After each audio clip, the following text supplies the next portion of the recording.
800वें योगाहार उत्सव पर भारत सरकार की कृषि नीति पर चिंतन करने के लिए आज हम सभी भाई बहन का स्वागत करते हैं योगाहार कार्यक्रम में। और आगे हम आदरणीय श्री पवन कुमार सर कृषि अनुसंधान केंद्र हरिद्वार से है, तो मैं सादर आमंत्रित करती हूँ वो आए और हमें सही मार्ग सही दिशा की तरफ आगे निर्देशन दी। जी आदरणीय पवन जी, कुमार। नमस्कार। ओम, प्रणाम सभी को। जी प्रणाम। 800वें दिन दिवस की जो यात्रा हमारी रही है, उस अवसर पर सभी सभी साथियों को बहुत बहुत शुभकामनाएं हैं। और यह समय कैसे बीत गया है इसका भी अगर हम चिंतन करते हैं तो हमें विश्वास नहीं होता है कि 800 दिन से लगातार हम योग और जो कक्षा हमारी चलती है, जैविक कृषि आधारित चिंतन, ये सब चीजों पर हमारी बातचीत हुई है। तो इस संदर्भ पर आज हम बातचीत भी करेंगे और अपना रिवीजन भी करेंगे कि हमने अभी तक के जो हमारी यात्रा रही है, उस यात्रा में हमने कुछ चीजें जो माइलस्टोन्स हासिल किए हैं, उसके आधार पर अब हम आगे जो सरकार काम कर रही है, सरकार की जो सोच आगे बढ़ रही है, उसमें हम अपने आप को कैसे फिट इन कर सकते हैं, कैसे उसमें हम उसका लाभ ले सकते हैं, कैसे हम उसमें सहयोगी बन सकते हैं, कैसे करते हुए हम दूसरों के साथ मिलते हुए और लोगों के साथ मिलते हुए अपने अपने जो भी कार्य क्षेत्र है उसमें और अच्छा करने का प्रयास कर सकते हैं। इस पर आज का जो हमारा चर्चा रहेगी, उस पर हम आज बातचीत करेंगे। और मेरे साथ मैं विजिट उसमें देख रहा हूँ, मेरे साथ डॉक्टर ऋषि वर्मा भी हैं। तो इस उसमें तो उनसे भी मेरा अनुरोध रहेगा कि वो भी अपने इनपुट्स देंगे। और साथ ही जो हमारी 200 525वां योगाहार दिवस का हमने नर्मदापुरम में जो किया था, उसकी भी जो हमारी डिक्लेरेशन से संबंधित जो हमारा डॉक्यूमेंट बना, जो हमने उस दिन उसको पढ़ा और सब लोगों ने उसको उसके बारे में चर्चा भी की, उससे भी हम शुरुआत करेंगे। उसके लिए मैं मुन्नीलाल जी से भी अनुरोध करूंगा कि वो डॉक्यूमेंट जो मैंने कल भेजा था उसको खोल लें। और पूरे को तो हमने नहीं पढ़ना है, केवल जो दूर द्वितीय पृष्ठ है उसमें जो हमारी तरफ से संस्तुतियां आई थी उसको भी हम पढ़ने का प्रयास करेंगे, समझने का प्रयास करेंगे। तो तब तक के आप इसको खोल लीजिएगा और फिर मैं जब बताऊंगा तो उसको आप पढ़ भी लेना। तो साथियों, हम जी पिछले जी सर, खोला खोलिए सर। खोल लिया ना? ठीक है, ठीक है। अभी इसको थोड़ी देर में मैं जरा पृष्ठभूमि कर लेता हूँ। तो अभी कुछ दिन पहले, 2 दिन पहले, शुक्रवार शनिवार को एक अवसर हमें मिला था कि हम भारत सरकार के जो कृषि मंत्रालय है, उसने एक माननीय प्रधानमंत्री जी के नेतृत्व में ये पूरे देश में अलग अलग विभाग, सेक्टर, जो भी मंत्रालय है, उनको यह निर्देशित किया है कि वो अपने कार्य क्षेत्र से संबंधित जो भी कार्य कर रहे हैं उसके ऊपर चिंतन करें। उस चिंतन में न केवल वह स्वयं मंत्रालय करे, बल्कि इस क्षेत्र में काम करने वाले जो भी हितभागी हैं, जो भी व्यक्ति हैं, उनको भी बुला करके उनसे भी विचार लें। और भारत कैसे एक विकसित राष्ट्र 2027 2047 में 25 साल के बाद जो वहां पर दिखेगा, उसके लिए वो अपनी चिंतन करें, उसके ऊपर सबसे विचार लें, उसके लिए कार्य योजना बनाएं, उस कार्य योजना में सबकी सहभागिता जहां तक के संभव हो उसको लेने का प्रयास करें। तो कुल मिलाकर के एक दूरगामी सोच का एक आह्वान माननीय प्रधानमंत्री ने किया है। और मैं देख रहा हूँ कि कई सारे हमारे मंत्रालय आजकल चिंतन शिविर का आयोजन करके कम से कम प्रयास तो कर रहे हैं कि खुले दिमाग से, खुले मन से सब लोग उसमें सहभागिता करें, अपने विचार दें। और भारत कैसे एक विकसित राष्ट्र की तरफ अगले 25 साल में अग्रसर हो सकता है, उसमें सबके विचार लेते हुए आगे अपनी कार्य योजना बनाने का प्रयास करें। अभी शायद लक्ष्य यह भी है कि भारत 2047 में एक करीब 30 ट्रिलियन की इकोनॉमी होगी। अभी तो करीब 5 ट्रिलियन डॉलर ही है, तो करीब 6 गुना प्रगति वर्तमान के परिप्रेक्ष्य में ऐसा करने का भी संकल्प लिया गया है, एक सपना देखा गया है। और इसी क्रम में इस कृषि के ऊपर जो चिंतन है, इस पर हमें प्रतिभाग करने का मौका मिला। हमने प्रतिभाग किया, अपने जो भी सुझाव थे वो दिए अनुभव के आधारित। और डॉक्टर ऋषि एक दूसरे ग्रुप में थे, मैं एक अलग ग्रुप में था। और बाद में संबंधित विभाग के जो संयुक्त सचिव हैं, उनके द्वारा इसका एक प्रस्तुतिकरण भी किया गया कि हमारी अलग अलग ग्रुप्स की संस्तुतियां क्या क्या है और उन संस्तुतियों के आधार पर हमारी आने वाले समय पर क्या दिशा होगी। ये एक बहुत अच्छा प्रयास रहा सरकार की तरफ से, क्योंकि एक खुलेपन से एक तैयारी की गई, एक लोगों को बुलाया गया, उनकी बात सुनी गई, उनको एक अवसर दिया गया कि वो भी अपनी बात कह करके जो भी चीजें कर सकते हैं। हालांकि अभी चूंकि ये पहली बार इस तरह से ये चिंतन का आयोजन किया गया है, तो हम ये तो नहीं कह सकते हैं कि बहुत ही परफेक्ट सब कुछ रहा है, लेकिन एक शुरुआत तो कम से कम रही है। एक शुरुआत की जो एक कदम उठाया है सरकार ने, इस कदम को अगर हम सब हितभागी अगर उसमें सहयोगी के दिशा में उसको करने का प्रयास करेंगे, तो निश्चित रूप से यह जो हम एक जन आंदोलन की बात कहते थे इस मंच के माध्यम से, कि कृषि में हमारा एक आंदोलन होना चाहिए, कृषि में एक सुधार होने चाहिए, कृषि में जन सहभागिता होनी चाहिए, इस लक्ष्यों को हम भी उसमें पा सकते हैं। तो एक सकारात्मक दृष्टिकोण रखते हुए हम इस मुहिम का हिस्सा बने। और जो भी चीजें मुझे लगता है कि हमने इस मंच के माध्यम से पूर्व में पिछले 800 दिन से जो हमने बातचीत की थी, बहुत सारी चीजों का भी वहां पर चर्चा हुई और बहुत सारी नई चीजों के ऊपर भी चर्चा हुई है, जिसके बारे में हमने अभी चर्चा अभी तक के इस मंच में नहीं की है। और तो वो सब चीजों को भी सीखने का, समझने का एक अवसर हमें प्राप्त हुआ। कुल मिलाकर के मुझे लगता है कि हम अ, एक बहुत ही सकारात्मक दृष्टिकोण से आगे सरकार आगे चलने का प्रयास कर रही है। और कुछ भी ऐसा वह करने का प्रयास कर रही है जहां पर उनको जनता का सहयोग मिले, जनता की सहभागिता हो। और उसमें हमें इस देश को आगे ले जाने के लिए साथ मिलकर के सबका साथ सबका विकास सबका विश्वास, इस दृष्टिकोण से आगे प्रयास चल रहे हैं। इस कार्यशाला में माननीय कृषि मंत्री जी श्री तोमर जी, उनके सहयोगी राज्य मंत्री, दो राज्य मंत्री कैलाश चौधरी जी और शोभा खरंजे जी, के साथ ही पूरे मंत्रालय के सचिव और आईसीआर के जो मुखिया हैं, उसके साथ साथ पूरा अलग अलग राज्यों के अलग अलग विभागों के बहुत सारे प्रतिनिधि और बहुत सारे प्राइवेट सेक्टर के भी प्रतिनिधि उपलब्ध थे।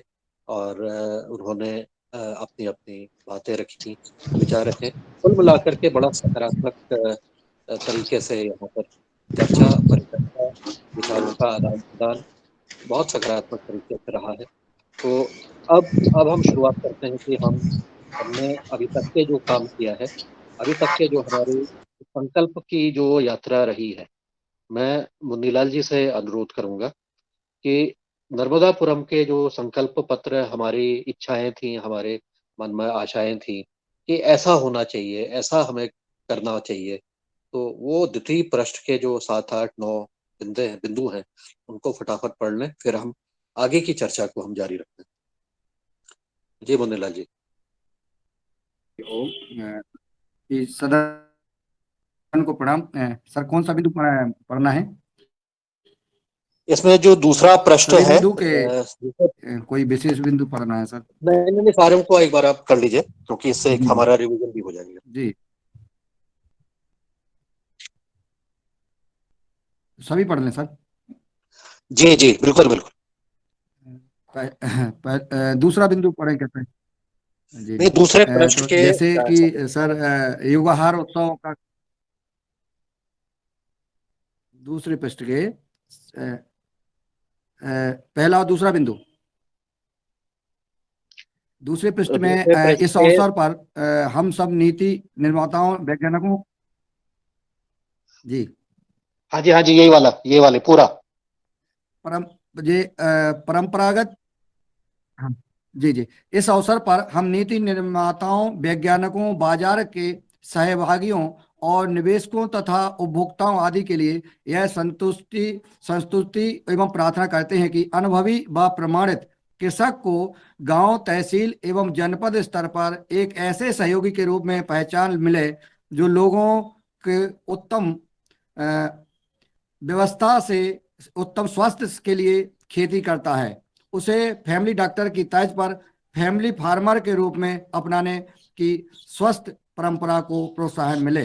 दूसरा है परंपरागत बीजों के संरक्षण, निरंतर उत्पादन और नई प्रजातियों के निर्माण के में लगे कृषकों के लिए बीज बैंक, उत्पादन इकाई और पाठशालाएं विकसित की जानी चाहिए।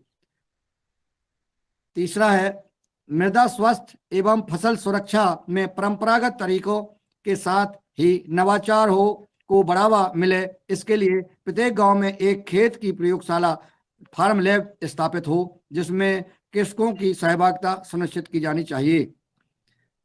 चौथा, प्राकृतिक जैविक खेती की संपूर्ण कृषि क्रियाओं, उत्पादन, प्रमाणीकरण, भंडारण एवं विपणन को विद्यालय एवं विश्वविद्यालय पाठ्यक्रम का भाग बनाया जाए। इन पाठ्यक्रम को शिक्षण प्रशिक्षण के माध्यम से सफल बनाने हेतु सिद्ध हस्त कृषकों का सहयोग किया जाना चाहिए।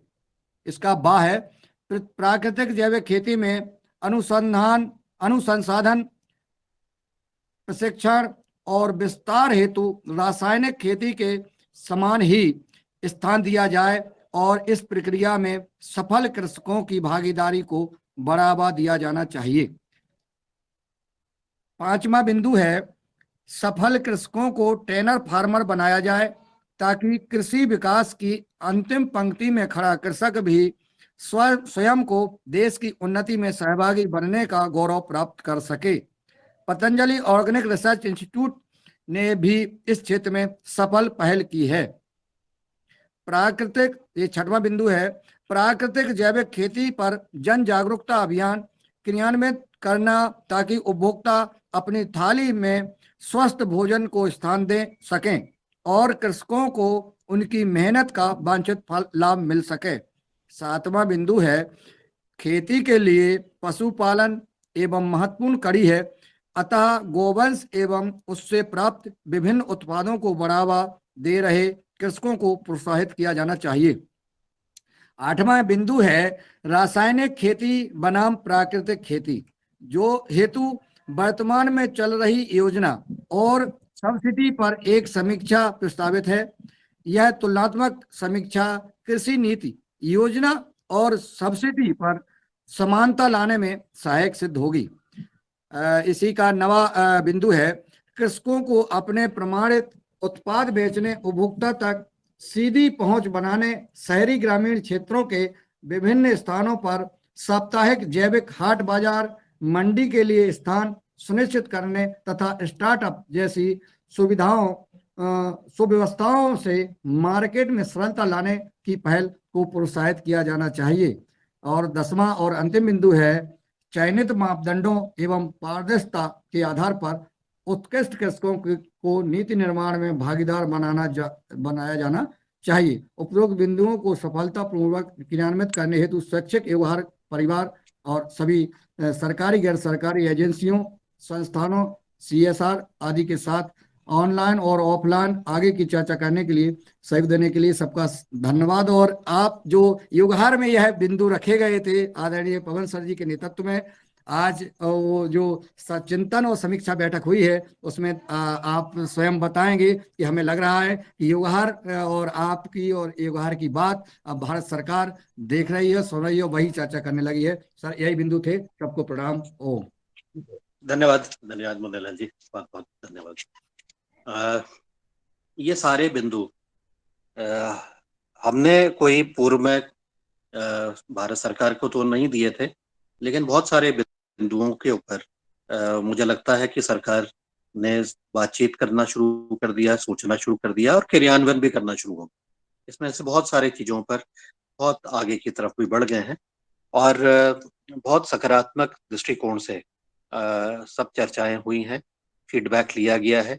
और मैं अब अनुरोध करूंगा मेरे सहयोगी डॉक्टर ऋषि से कि उनका, क्योंकि उनका ग्रुप एक दूसरा था और वो कृषि विस्तार के ऊपर उनके ग्रुप ने बड़ी डिटेल में चर्चा की है, तो वो भी अपने अनुभव मैंने जो बताया है, जो हमने नर्मदापुरम में एक आशा के साथ हमने एक संकल्प पत्र किया था, और अब यहाँ पर जो उनके ग्रुप में जो चर्चा हुई है और उनके इस चिंतन शिविर के ऊपर जो ऑब्जर्वेशंस हैं, कृपया वो भी अपने विचार देने का कष्ट करें। डॉक्टर ऋषि।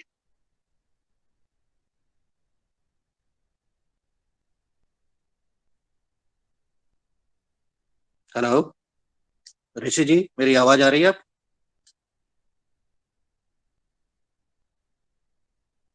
शायद आवाज नहीं पहुंच पा रही है, तो कोई बात नहीं। तो ये सब बातें हमारी आवाज नहीं जो, पहुंच पा रही थी।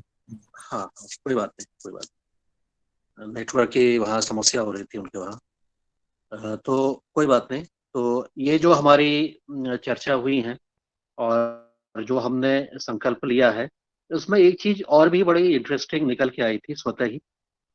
वह यह थी कि जो हमारे कृषक हैं, जो हमारे ऐसे क्षेत्र हैं जहाँ पर हम बहुत सारे लोग बड़ी इच्छा के साथ कुछ करना चाहते हैं, कुछ बदलाव करना चाहते हैं, तो क्यों नहीं उनको गांव स्तर पर, अगर कोई गांव स्तर पर अच्छा काम करना चाहते हैं और गांव की पंचायत वहां पर इच्छुक है कुछ करने के लिए, तो क्यों ना वो संकल्प ले, क्यों ना है वो अपनी व्यवस्थाएं बनाए, क्यों ना है वो अपनी इच्छाओं के बारे में जैविक खेती, प्राकृतिक खेती के बारे में अपना जो संकल्प है वो सरकार को बताए, विभाग को बताए, और सरकार उसमें आगे आने के लिए पूर्ण रूप से मदद करेगी, आगे उसमें सहयोग करेगी।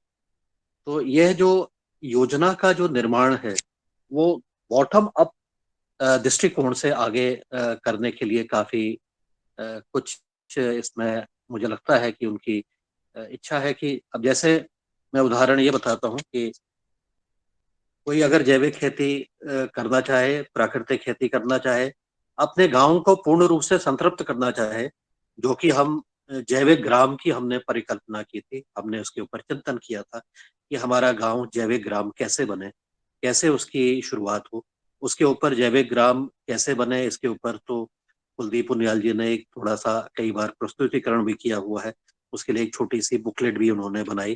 तो इस तरह की परिकल्पना को सरकार भी मान रही है कि हम ग्राम, जैविक ग्राम की तरफ बढ़ने का हम प्रयास करें, और इसके लिए अगर पंचायत के प्रतिनिधि, स्वयं सहायता समूह के प्रतिनिधि, वहां पर कोई एफपीओ है उसके प्रतिनिधि साथ मिलकर के साथ आते हैं, साथ मिलकर के अपनी तैयारी करते हैं, साथ मिलकर के अपना तैयारी की बात, अपने संकल्प की बात मिनिस्ट्री को भी पहुंचाते हैं पूरी तैयारी के साथ, तो वहां पर मिनिस्ट्री भी उसको हाथों हाथ लेने के लिए तैयार ऐसा होती नजर आ रही है।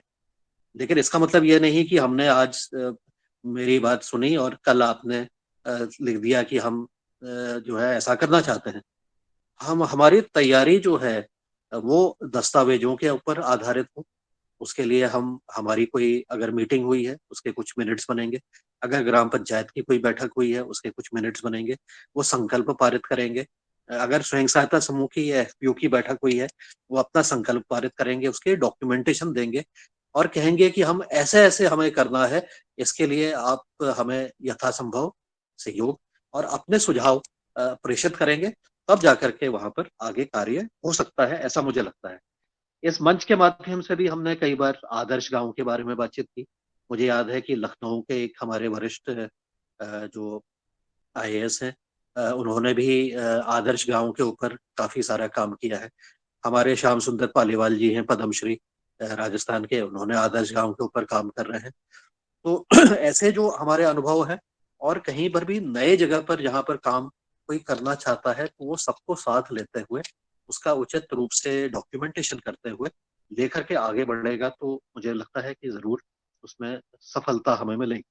और इस कार्य को करने के लिए मुझे लगता है कि हमारे योगाहर के जितने भी साथी हैं, उनको चिंतन करने की जरूरत है। एक तो मिनिस्ट्री ने चिंतन कर लिया, लेकिन हमें अपने अपने कार्य क्षेत्र में और इस मंच के माध्यम से भी चिंतन करने की जरूरत है कि हम कहाँ पर कौन क्या कर सकता है, क्या कर रहा है, और उसका हम आपस में ही अगर हम बातचीत करते हैं कि अगर कोई फलाना गांव में, अगर कोई नर्मदापुरम में उदाहरण के लिए आपका सपना है कि हम इसको पूर्ण रूप से जैविक में परिवर्तित करना चाहते हैं, या नर्मदापुरम का किसी एक गांव को हम पूर्ण रूप से जैविक में परिवर्तित करना चाहते हैं, तो उसके लिए हमारे जो संगठन है, हमारे जो ग्राम स्तरीय संगठन है, उनका आपस में तालमेल की क्या स्थिति है, वो कितने सशक्त हैं, उनके पूर्व में क्या अनुभव है, ये सब चीजों के ऊपर हमें, मुझे लगता है कि जरूर उनको तैयारी का हिस्सा बनाना चाहिए, और वो तैयारी का हिस्सा के साथ ही उसको आगे प्रेषित करना चाहिए। अब ये इस क्रम में मैं यह भी बताता हूँ कि जब हमारा ग्रुप में प्रस्तुतिकरण हो रहा था और यह सुझाव आया था कि हम मृदा परीक्षण के ऊपर जो बातचीत हुई थी, तो मृदा परीक्षण चाहे कोई भी विधि से हो, लेकिन यह जानना बहुत जरूरी है कि मृदा का स्वास्थ्य हमारे गांव स्तर पर क्या है। अभी आमतौर पर सरकार की जो नीति है, सरकार का जो कार्य चलता है या कोई भी और कार्य होता है, वो किसी एक खेत की मिट्टी लेते हैं, उस खेत की मिट्टी को लेके उसका परीक्षण करते हैं और उसकी रिपोर्ट ला करके आप किसान को दे देते हैं। और तो ये जब होता है, और सॉइल हेल्थ कार्ड को काफी सरकार ने भी बांटा है और उसमें किया है, ज्यादातर ये देखा गया कि कई बार किसान सॉइल हेल्थ कार्ड मिल तो गया, लेकिन किसी कारण से वो उसका पूर्ण रूप से उपयोग नहीं कर पाते। पूर्ण रूप से उपयोग का मतलब ये है कि उसकी संस्कृति को नहीं कर पाते हैं, उपयोग में नहीं ला पाते हैं, या उसका जो है उसको कुछ चीजें जो उसमें लिखी गई हैं उसकी जानकारी नहीं हो पाती है, या उसको समझ नहीं पाते हैं। तो हमने ये सुझाव दिया था, क्योंकि कुछ गाँव में हमने मृदा परीक्षण को पूर्ण रूप से संतृप्त कर दिया गया था, तो उसका एक नक्शा बनाया गया। नक्शा बनाया गया मतलब कि आपका ऑर्गेनिक कार्बन का गांव स्तर पर क्या स्टेटस है, खेत वाइज।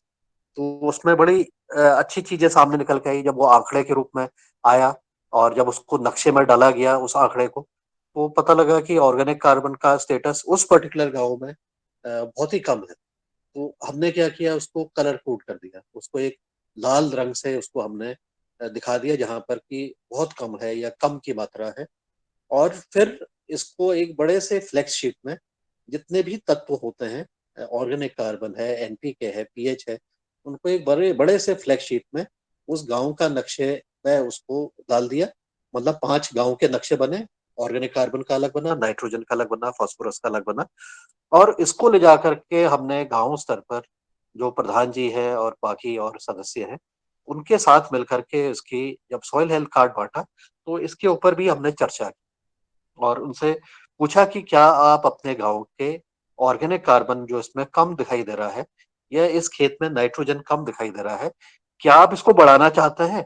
क्या गांव के लोग इच्छुक हैं कि इसको हम आगे इसमें सुधार करने का प्रयास करें? तो जब ऐसी प्रक्रिया में हमने बातचीत संवाद करना शुरू किया, तो कई जगह पर लोगों ने कहा कि हाँ, ये चीज तो हमें मालूम थी नहीं, हमें तो अपना सॉइल हेल्थ कार्ड मिल जाता था। लेकिन जब हमें इस चीज को हम अपने सामने देख पाते हैं, अपनी नजरों के आगे देख रहे हैं, तो हमें अपने गांव की ये समस्या, जो कि केवल एक व्यक्ति की समस्या नहीं है, ये पूरे गांव की समस्या है, इसके ऊपर हमें अब काम करने की जरूरत है और हमें सुधार करने की जरूरत है। तो कहने का मतलब ये था कि हमने जब ये नक्शा दिखाया, तो हमने किसानों से ये नहीं कहा कि आपका ऑर्गेनिक कार्बन कम है, ये आपको अब ऐसा ऐसा करना है।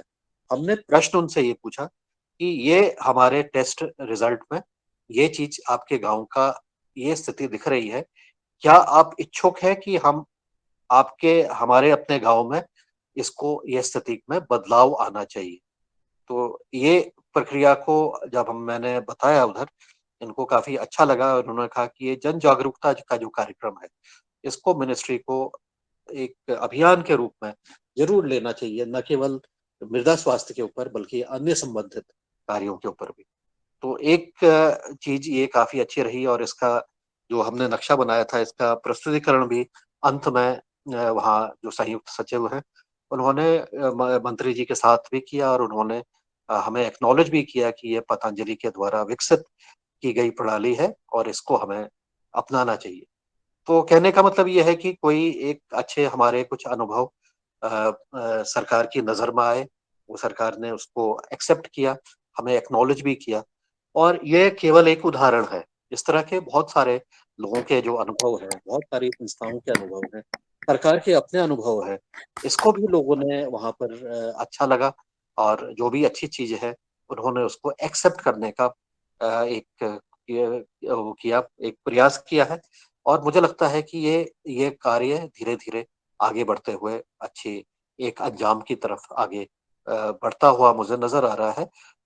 केवल मुझे ये कहना है कि इस कार्य को करने के लिए हमें अपनी तैयारी आगे करने की जरूरत है कि हम अपनी तैयारी करें। अपनी तैयारी के साथ हम अपने सुझाव भी मंत्रालय को दें, यथासंभव जितनी जल्दी हो सके उसको सुझाव दें, सकारात्मक सुझाव दें। केवल मांग ही नहीं करें कि सरकार को ऐसा करना चाहिए, वैसा करना चाहिए।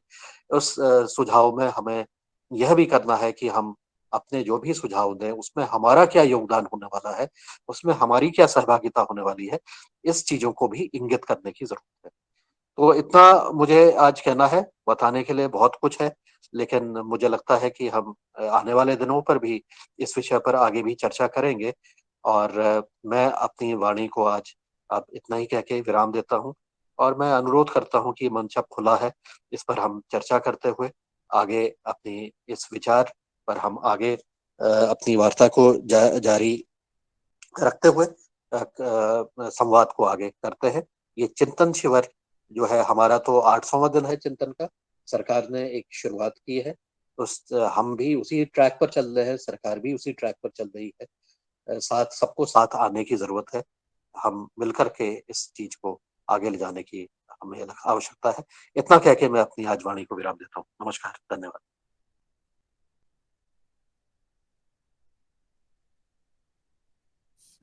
धन्यवाद आदरणीय पवन कुमार जी।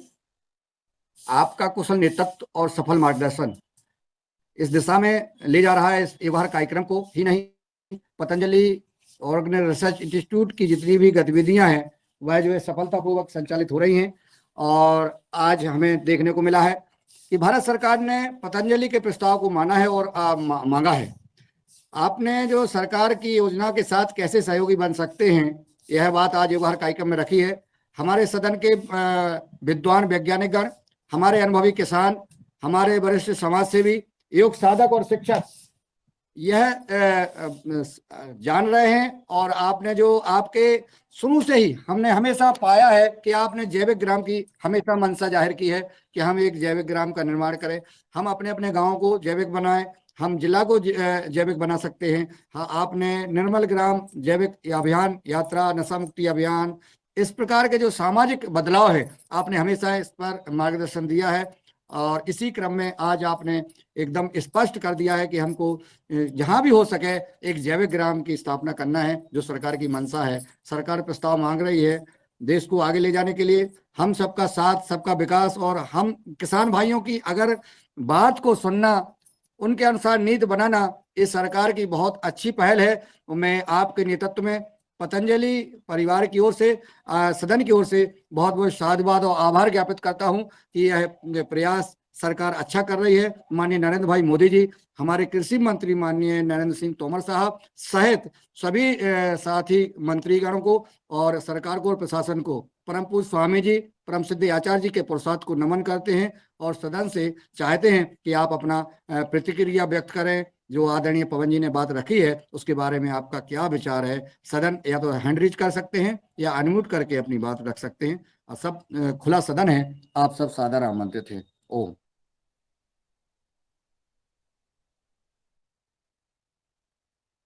कोई भी भाई जो अपनी बात रखना चाहते हैं, क्योंकि वो बात सदन में पहुंच रही। डॉक्टर आदरणीय डॉक्टर ऋषि कुमार जी तक मेरी बात अगर पहुंच रही है तो आदरणीय पवन सर जी ने आपको आमंत्रित किया था। अगर आप नेटवर्क में हैं तो आपने वहाँ जो अपने चिंतन शिविर में अपनी बात रखी है, अपने प्रस्ताव रखे हैं, वो भी सदन में को अवगत कराने का कष्ट करें।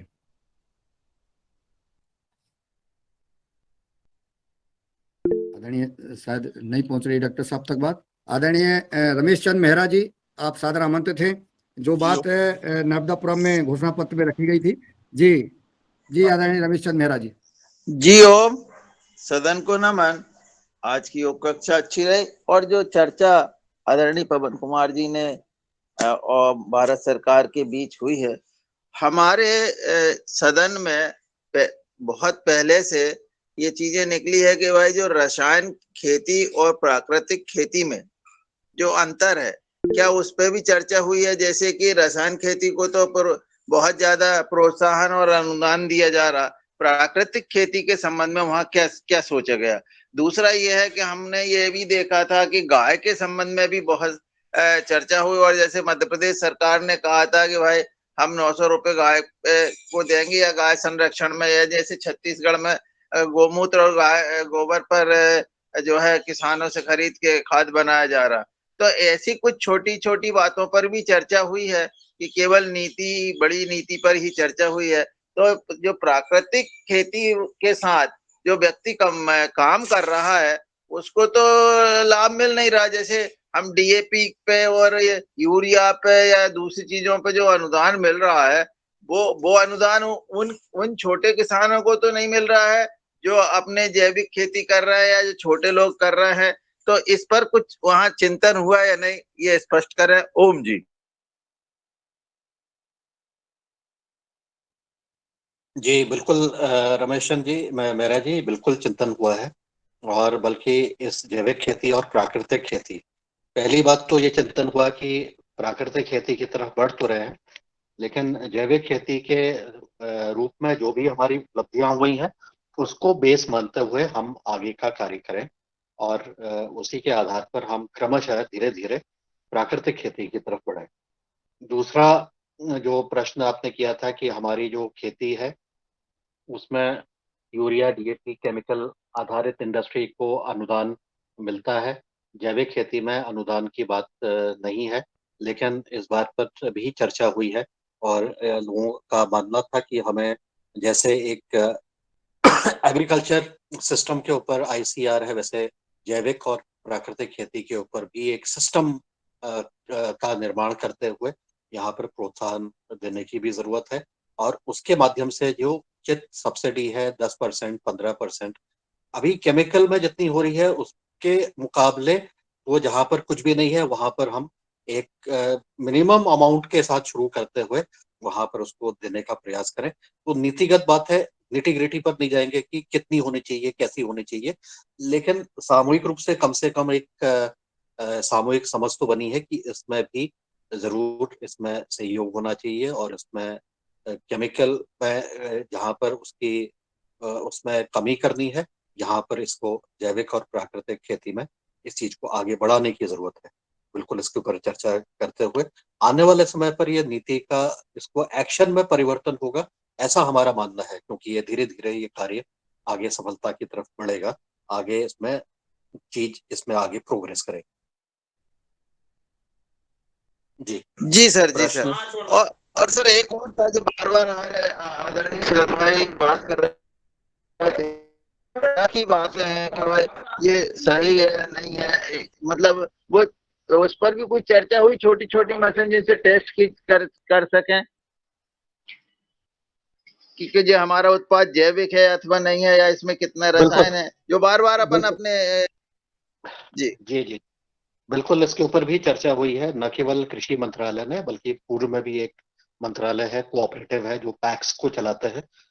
उन्होंने एक मीटिंग की थी जिसमें उन्होंने जितनी भी टेस्टिंग लेबोरेटरीज हैं उनकी एक समीक्षा की थी कि भारतवर्ष में अलग अलग संस्थानों की कितनी कितनी ऐसी लेबोरेटरीज हैं जो कि जैविक उत्पादों की टेस्टिंग करती हैं। तो कुल मिलाकर के वहां पर केवल पूरे भारतवर्ष में अभी तक के जो मान्यता प्राप्त लेबोरेटरीज थी जैविक उत्पादों की टेस्टिंग के लिए केवल 11 निकल के आई थी, जबकि कुल मिलाकर के जो टेस्टिंग लैब थे वो करीब 770 के आसपास थी, जो कि उसमें थी। और बाकी तो धीरे धीरे ये बात हुई कि ये जो फूड टेस्टिंग वाली जो लैब्स हैं इनकी संख्या भी बढ़े और इनको अपग्रेड किया जाए, नंबर एक। नंबर दो, जो सरल सुलभ तरीके हो सकते हैं उसके ऊपर बहुत सारे प्रयोग भी हो रहे हैं, टेस्टिंग भी हो रही है। और मुझे लगता है कि इसके साथ ये बहुत इम्पोर्टेंट बात ये हुई थी कि जिस हिसाब से तकनीक में बहुत तेजी से विकास हो रहा है, हमें शीघ्र ही कुछ ऐसी व्यवस्था हो सकती है कि हमारा उत्पाद जैविक है या नहीं है, किसी ने उसको स्कैन किया या कोई और तरीका निकाला, कलर वाला तरीका निकाला, उससे हमें पता लग सकता है। ऐसा भी मतलब चर्चा हुई है, लेकिन अभी तक के कोई ऐसी किट नहीं बनी है। उसकी मांग के ऊपर भी बातचीत हुई कि हमें ऐसा विकसित करने की जरूरत है कि हम 250 केमिकल ऐसे हैं जो कि अभी पूरे उपयोग में आते हैं और अलग अलग चीजों के लिए अलग अलग केमिकल्स होते हैं। तो इनको समग्र रूप से टेस्ट करने के लिए कोई भी ऐसी व्यवस्था नहीं है। 100 केमिकल का तो टेस्ट करने के लिए एक व्यवस्था है, लेकिन एक सैंपल को करने में करीब 2 ढाई 3 घंटे का समय लग जाता है। और हालांकि तुलनात्मक तरीके से जरा सी काफी सस्ता है वो, करीब 500-700 रुपए का ही टेस्ट है, लेकिन फिर भी उसका समय में एक सैंपल को करने पर 2-3 घंटे का समय, मतलब कि कंटिन्यूसली उसमें काम करना है। और वो उसके लिए कि कोई लैब वगैरह की जरूरत नहीं है। ये तो मैंने खुद अपने वहां भी करवाया था, इसकी मैंने डेमोन्स्ट्रेशन करवाया था, लेकिन कोई भी किट हमें भी नहीं मिल पाई जो कि इतने सस्ते में सभी केमिकल्स को कर सकेगी। लेकिन खोज जारी है, चर्चा भी हुई थी, और तकनीक के ऊपर ही अब हम विश्वास कर सकते हैं कि कोई ऐसी तकनीक निकले, इजाद हो। ट्रायल बहुत सारे जगह पर चल रहे हैं, लेकिन जब तक कि कोई चीज सामने निकल के नहीं आती है तब तक कि हम कुछ नहीं कह सकते हैं। लेकिन बिल्कुल इस चीज पर करने की जरूरत है कि हमारी गुणवत्ता, जो उत्पाद है उसकी गुणवत्ता को मापा जा सके, न केवल पेस्टिसाइड के लिए भी बल्कि और भी जो उसके आयाम हैं, और भी जो मिट्टी के से संबंधित आयाम हैं, चाहे न्यूट्रिएंट है, चाहे माइक्रोब्स हैं, माइक्रोफ्लोरा की जो स्टेटस है, और भी जो हैवी मेटल्स हैं, इन सब चीजों के ऊपर भी काम करने की जरूरत है। इस चीज पर बिल्कुल चिंतन। जी जी ओम सर, जी ओम। जी धन्यवाद सर। आपने आदरणीय रमेश चंद्र मेहरा जी का जो सवाल था उसका जवाब दिया, और जो चिंतन चल रहा था मन में था वो सारी बातों पर आपने चिंतन शिविर में बात रखी। आदरणीय ओंकार नाथ जी झारखंड से हैं, अपनी बात रखें, आप सादर आमंत्रित हैं।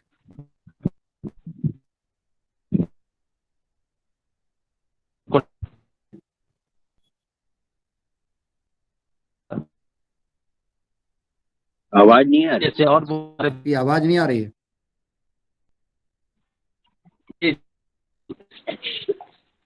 जी सदन को नमस्कार। आवाज आ रही है? आवाज आ रही है मुनिलाल जी? जी आवाज आ रहा है? आ रही आ रही आई आ रहा है भाई। जी जी जी जी जी जी जी बस मन की भावना को व्यक्त करना चाहते हैं, थोड़ा सा हम शब्द नहीं दे सकते हैं, लेकिन बस यही है कि जो मन में कल्पना था कि कुछ करने के लिए, और ये साकार रूप ले रहा है इस मंच पर रहने के बाद। और बहुत खुशी हो रहा है कि बहुत सारा सरकार के माध्यम से काम होने जा रहा है। तो अपने स्तर से अपने जिला में हम पूरी तैयारी करके इस विषय में उतरने के लिए तैयार हैं, और करेंगे, सारा चीज करेंगे। जिस मंच पर हमको जरूरत पड़ेगा, सारे विभागों को, सारे एफपीओ को, सारे लोगों को लेकर इस दिशा में आगे बढ़ेंगे, और एक अपने जिले को हम इसमें आगे बढ़ाएंगे। जी जी, बहुत बहुत धन्यवाद। बहुत सुंदर, बहुत सुंदर।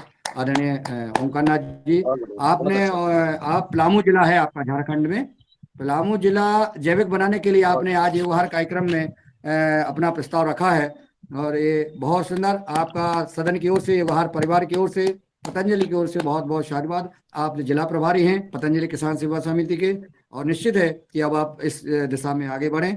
आदरणीय हमारे हैंड रेज किया है दिव्या एंड दीप्ति, आप जिस अपना नाम परिचय के साथ अपनी बात रखें। जी आदरणीय, धन्यवाद। मैं इनके मोबाइल से अपना कार्य आजकल कर रहा हूँ। ये सदन को नमन और बधाई 800वें दिवस पर कदम बढ़ाने के लिए। और 800वें दिवस पर कदम हम जब बढ़ा रहे हैं, आदरणीय पवन सर जी ने हमारी जो पुराने जो क्रियाकलाप थे इस अभियान के वो गिनाए, और उसी में हमारे अन्य महानुभावों ने बातें बताई कि किस तरह से हम आगे बढ़ रहे हैं। अब मैं भी इस समय कुमाऊं क्षेत्र की यात्रा के बाद गढ़वाल क्षेत्र की यात्रा पे था। अभी मेरा फ़ोन भीगने के कारण या किस कारण खराब हो गया कुछ दिन से, तो मैं दूसरे मोबाइलों से बीच-बीच में खिड़कियों से योगाहार में उपस्थित हो रहा हूँ कभी-कभार। और योगाहार की बातें मैंने वीडियो ऑन कीजिए। जी, योगाहार की बातें मैंने कुछ किसानों से करी हैं, खासकर रुद्रप्रयाग के किसानों से, जो कि जैविक पूर्ण तरह से जैविक जिला है। लेकिन देखा कि जैविक जिला होने के बावजूद हमारे पास जो खेती है, वहाँ पे कुछ खेती नहीं हो रही है, बहुत कम जगह पे खेती है। यात्रा मार्गों के कारण लोगों ने अपनी ज़मीनें बेच दी हैं, और जो ज़मीन है वो खाली हैं। और छोटी-छोटी ज़मीनें बड़े समूह के रूप में खाली हैं। थोड़ी-थोड़ी ज़मीन सबके पास है, लेकिन कम ज़मीन होने के कारण लोग छोड़ रहे हैं।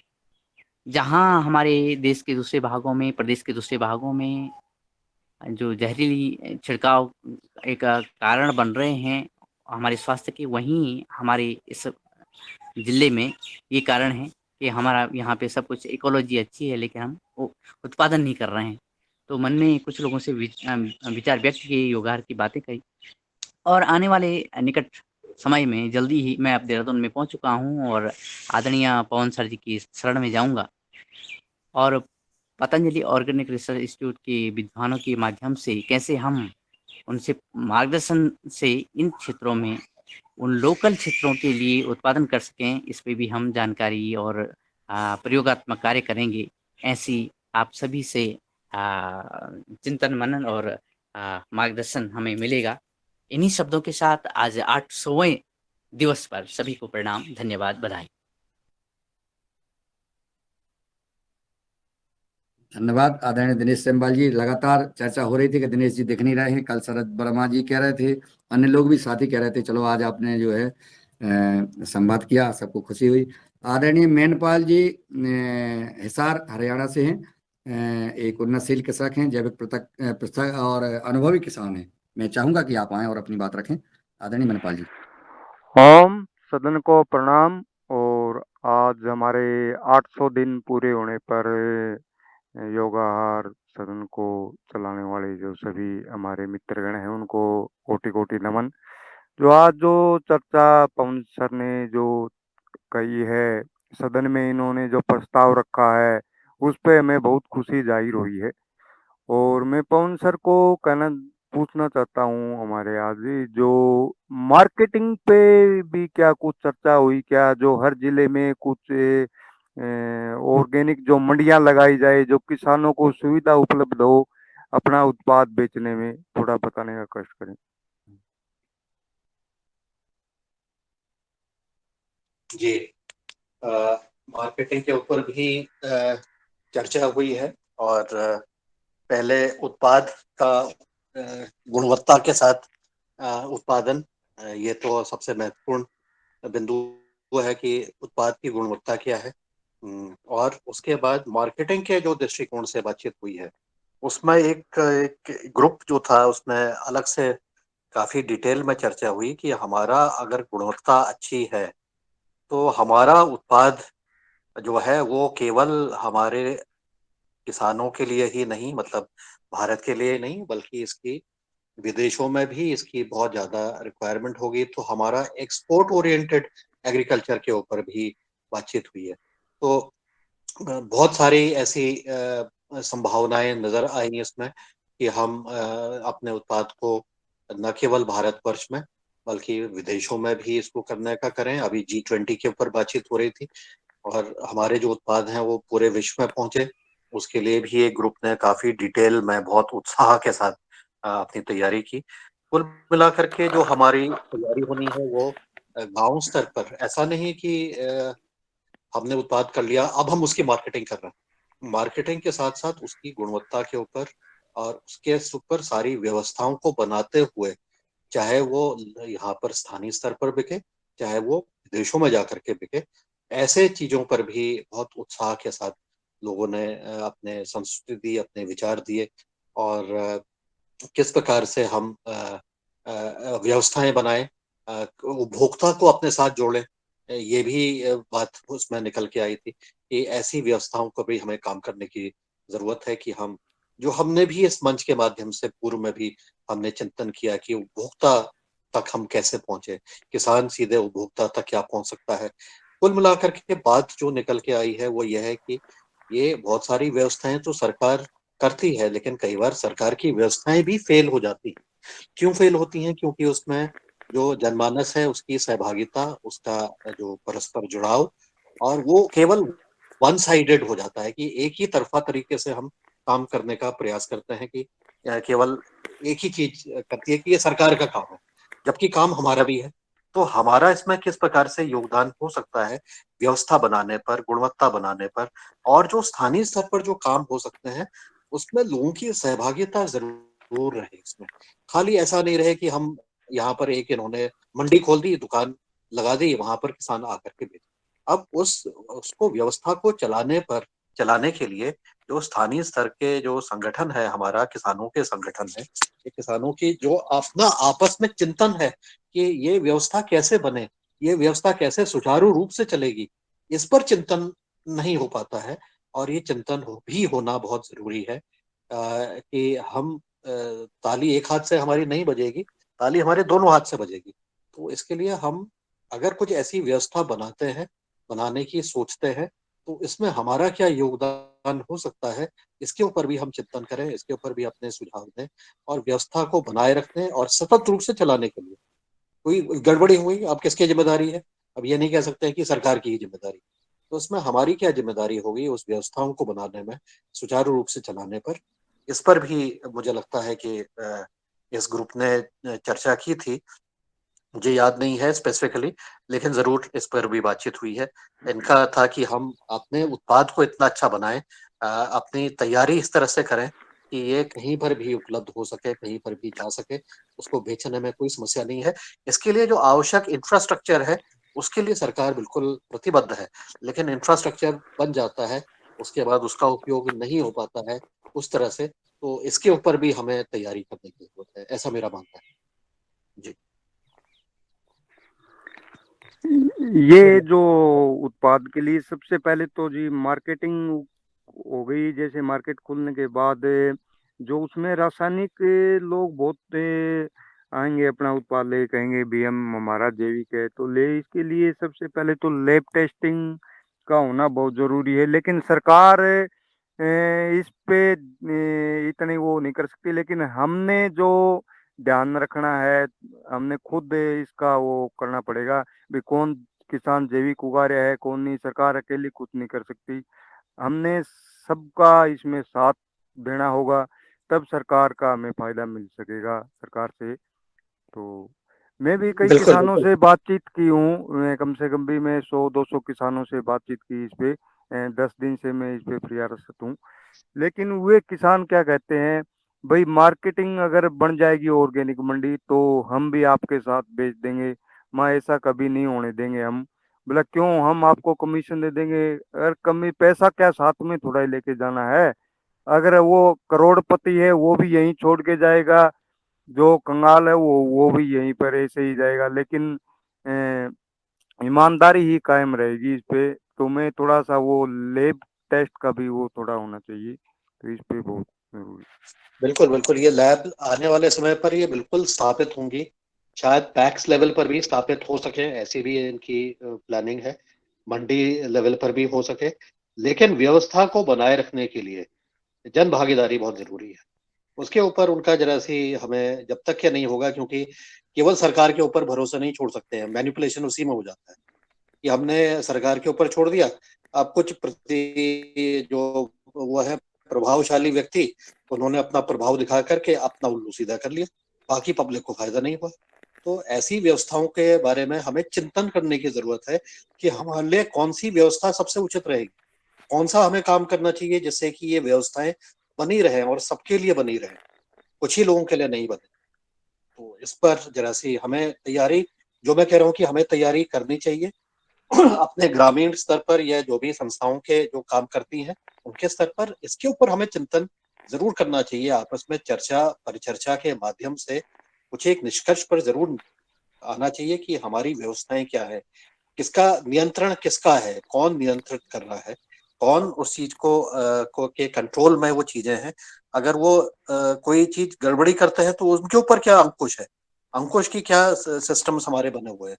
तो इन चीजों पर जब तक हम नहीं करेंगे तो सरकार कोई भी व्यवस्था बनाई, कुछ लोग उसका दुरुपयोग करके गलत फायदा उठा करके सारी व्यवस्थाओं को खराब भी कर सकते हैं। तो इसके धन्यवाद ऊपर जी पवन सर जी। जी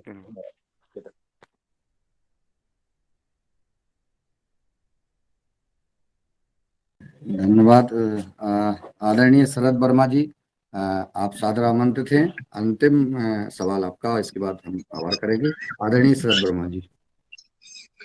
सदन को कोटि कोटि प्रणाम। और आज 800 दिवस की सभी योगाहार के जो मंच पे सब जुड़े हैं सभी को बहुत सारी शुभकामनाएं। और जो पौधा लगाया था पतंजलि ने के लोगों ने और योगाहार कार्यक्रम के सदस्यों ने, वो पौधा आज 800 दिवस का हो चुका है और उसके फल कहीं कहीं नजर आने लगे हैं। और वो फलों की जो मिठास है वो मिलने जा रही है। जो जो उद्देश्य था उस पेड़ का, जो फल का, जो पौधे का, वो मिलने जा रहा है। आज भारत सरकार को भी इस ओर मुड़ के देखना पड़ा। ये एक बहुत बड़ी उपलब्धि है। और इसमें जो जितने भी वैज्ञानिक गण, किसान गण और जो लगे हुए हैं, उनकी जो एक ईमानदारी से जो मेहनत है वो नजर आने लगी है। और जब ये पेड़ जितना बढ़ते जाएगा तो कहीं ना कहीं ये पूरे हिंदुस्तान को जैविक की तरफ ले जाएगा। और मैं कहता हूं कि इसी सदन के माध्यम से विश्व गुरु की जो परिकल्पना परम गुरु जी ने की है वो शायद पूरी होगी। ऋषियों ने जो खेती जैविक करते थे उन चीजों को बढ़ाने में पतंजलि ने बहुत आगे कदम बढ़ाए हैं और इस मंच ने उन चीजों को भी आगे बढ़ाया है। बहुत इतना आगे बढ़ाया है कि आज भारत सरकार को भी अपनी नीति में, अपने कार्यक्रम में इस चीज का समावेश करना पड़ रहा है। मैं चाहता हूं कि इसमें पवन सर जी से मेरा अनुरोध है कि ऐसी फास्ट ट्रैक बने जो दवाएं मानव जाति के लिए खतरे के लिए हैं, वो दवाओं का तुरंत बंद होना चाहिए। ऐसी फास्ट ट्रैक हो जो इन दवाओं को तुरंत बंद करे और उनकी जगह कौन सी दवाओं का उपयोग होना चाहिए उसका भी सुझाव साथ में मिलना चाहिए। किसानों को रोकने से अच्छा है कि जहां से दवा बन रही है वहां उस दवा को रोकें। वो दवा अगर बाजार में नहीं रहेगी, नहीं आएगी, तो शायद उसको बहुत जल्दी से रोका जा सकता है। और जो बड़े खतरे हो रहे हैं मानव जाति पे, बच्चों पे, वो खतरे नहीं होंगे। ऐसी दवाओं को क्यों नहीं रोक पाते हैं? क्या सरकार इनसे मिली रहती है या कौन आदमी है जो इन दवाओं को रोक नहीं पाता? तो इसमें भी, ऐसी चीजों में भी पतंजलि को बहुत चढ़ के भाग लेना पड़ेगा। ये ऐसी चीजें हैं कि जो बहुत बड़े महात्मा लोग ही इन चीजों को रोक सकते हैं। किसानों को रोकने के लिए और किसानों को बदनाम करने के लिए या किसानों को दिशा देने के लिए तो बहुत लोग उपदेश देते हैं, लेकिन जो निर्माण जहर करते हैं उसको रोकने वाला बहुत कम होता है। तो मैं पवन सर से गुजारिश करूंगा कि जो शंकर जी ने जिस प्रकार विष पिया था उस प्रकार पतंजलि को ऐसे भारी विषों को बंद करके पीने का काम भी करना पड़ेगा। ये दवाएं अगर रुकती हैं तो कहीं ना कहीं जैविक की तरफ पूरी खेती जाती है। ये दवाओं का जहां से उत्पादित होता है, एक एक फास्फाइड गैस आई थी हमारे यहाँ भोपाल में, जिसको पता चला कि वो कारखाना बंद हो गया था विदेशों में, और यहाँ से राजनीति के साठगांठ से वो कारखाने को भोपाल के बीचों बीच स्थापित किया गया, और जिसमें 1 लाख आदमी की जान चली गई थी। हजारों लाखों पक्षियां, गाय बैल सारे समाप्त हो गए थे। ऐसी जहरीली गैसों का निर्माण किसने परमिशन दी इसको बनने के लिए? इस पे भी बात होनी चाहिए कि ये जहर कहाँ से आ रहा है, कहाँ से उत्पादित हो रहा है, और क्यों ये मानव जाति को इतना ज्यादा नुकसान करता है, तो क्यों इसका उत्पादन देता है, क्यों इसको बंद नहीं किया जाता? इसकी क्या ऐसी जरूरत है कि इतने जहर के बगैर हम रह नहीं सकते? तो मैं चाहूंगा सर कि इसमें भी बहुत तेजी से काम होने चाहिए। और प्राइवेट, जहां भी हमने देखा है कि जैविक में जो टेस्टिंग लैब है, फॉरेन में देखा, हम लोग ऑस्ट्रेलिया गए थे, न्यूजीलैंड गए थे, तो हमने देखा प्राइवेट कंपनियां उनको चेक करती है, खुद सरकार का कोई भी उसमें वो नहीं है। ऐसे बड़े बड़े एफपीओ, बड़े बड़े एनजीओ हैं जो, जैसे मैंने देखा था न्यूजीलैंड में एक जापान की कंपनी है जो टेस्ट कर रही थी कि ऐसे अपने यहाँ भी ऐसा टेस्टिंग का काम जो बहुत इंपॉर्टेंट काम है, वो प्राइवेट बड़ी संस्थाओं को, पतंजलि संस्थाओं को ऐसा लेना चाहिए जिससे मानव जाति को शुद्ध रूप से इसमें सब्जियों का उत्पाद मिल सके। बस मैं इतना कहना चाहता हूं। सभी को बहुत बहुत सारी बधाइयां। जी हो। बहुत बहुत धन्यवाद जी। मैं चाहूंगा आदरणीय लास्ट में अंतिम कमेंट आदरणीय पवन सर का है, फिर आभार ज्ञापित करते हैं। जी जी, धन्यवाद। बहुत सुंदर कमेंट्स दिया है, सुझाव भी आए।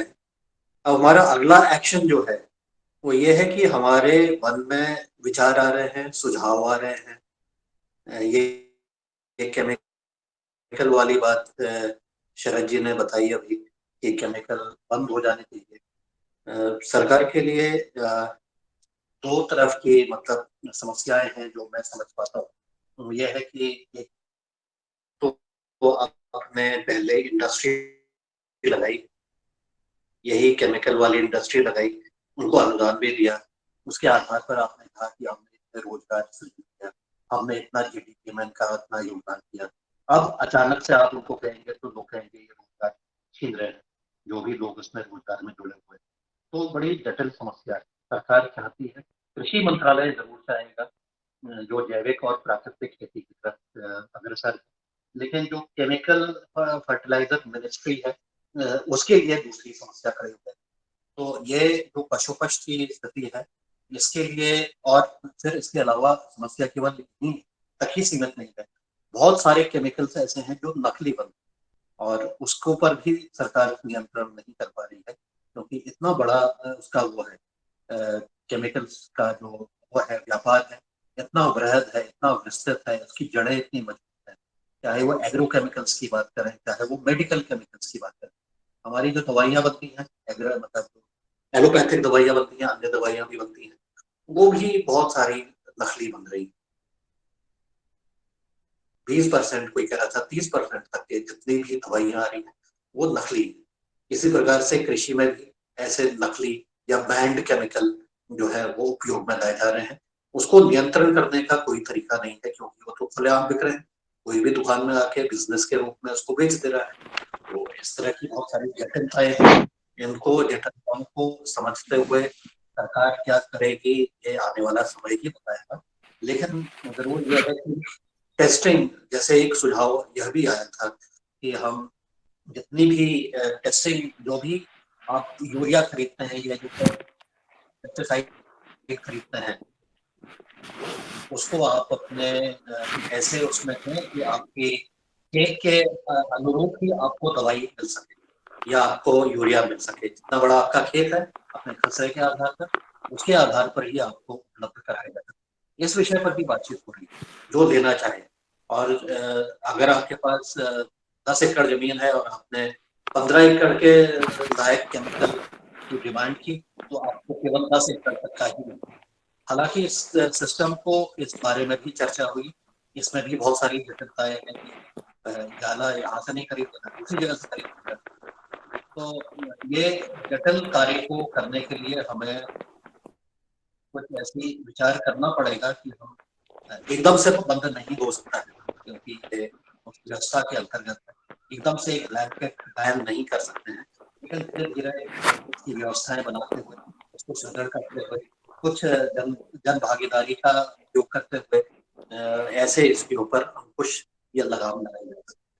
तो अब जो हमारा जो कार्य है, जो मैं कहता हूँ, ये है कि हमारे जो अच्छे सुझाव है, जो अच्छे सुझाव में मंत्रालय को प्रैक्टिकली काम करने में सहयोग, उसको सहायता मिल सकती है, ऐसे अच्छे सुझावों को हमें लिख करके मंत्रालय को भेजना है यथासंभव, जितनी जल्दी हो सके उसको भेजने का करेंगे। मैं मुनीलाल जी से रिक्वेस्ट करूंगा कि वो ऐसे जितने भी सुझाव आते हैं उनको लिपिबद्ध करते हैं आपसे बातचीत करते हुए, और इसको हम यथासंभव 1 हफ्ते के अंदर हम इसको संकलित करते हुए, इसके भी सुझाव आ गए हैं, संकलित करते हुए आगे मंत्रालय में भेजेंगे। मंत्रालय में भेज करके वो कहेंगे कि हमारे, जैसे ओंकार नाथ जी ने कहा कि मैं प्रतिबद्ध हूँ अपने पलामू जिले को जैविक रूप से करने, लेकिन ओंकार नाथ जी से मेरा अनुभव ये रहेगा कि वो हम बिल्कुल अच्छा है, बहुत विचार है, लेकिन उसको करेंगे कैसे, के लिए उनके अगर कुछ मन में कुछ विचार, कुछ चीजें अगर वो लिख सके कि मैं पलामू जिलों में, जरूर नहीं कि सारे जिले को आप करें, हो सकता है किसी एक ब्लॉक को आप चिन्हित कर लें स्टार्टिंग में, उस ब्लॉक में भी हो सकता है कि किसी कुछ न्याय पंचायत को चिन्हित कर लें।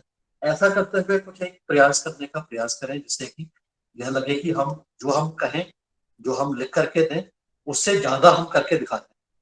तो ऐसी कुछ चीजों का मेरा सुझाव है कि हम, सुझाव तो बहुत अच्छा हम दे देंगे, सब लोग भी दे सकते हैं, लेकिन उसको, उसमें सरकार चाहे कुछ करे या नहीं, हम उसमें जरूर करें।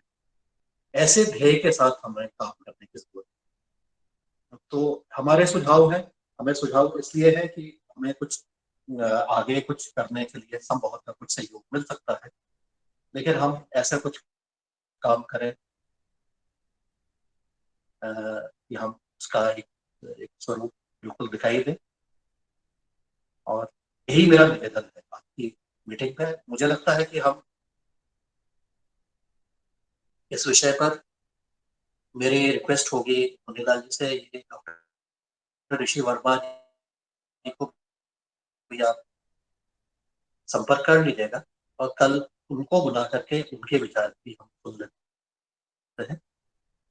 और आज की जो हमारी चर्चा है उसमें अगर कुछ और विचार किसी के हैं उनको भी हम दे सकते हैं। आज की चर्चा को भी हम आगे कल को भी हम कंटिन्यू रख सकते हैं। ये मेरा सुझाव है, और इसी को हम आगे जी। फिर आज की अब 8:20 हो गया है, 8:20 हो गया, तो आज की कार्रवाई को भी विराम देते हैं। सभी को धन्यवाद। धन्यवाद सर। और आपने आदरणीय ओंकार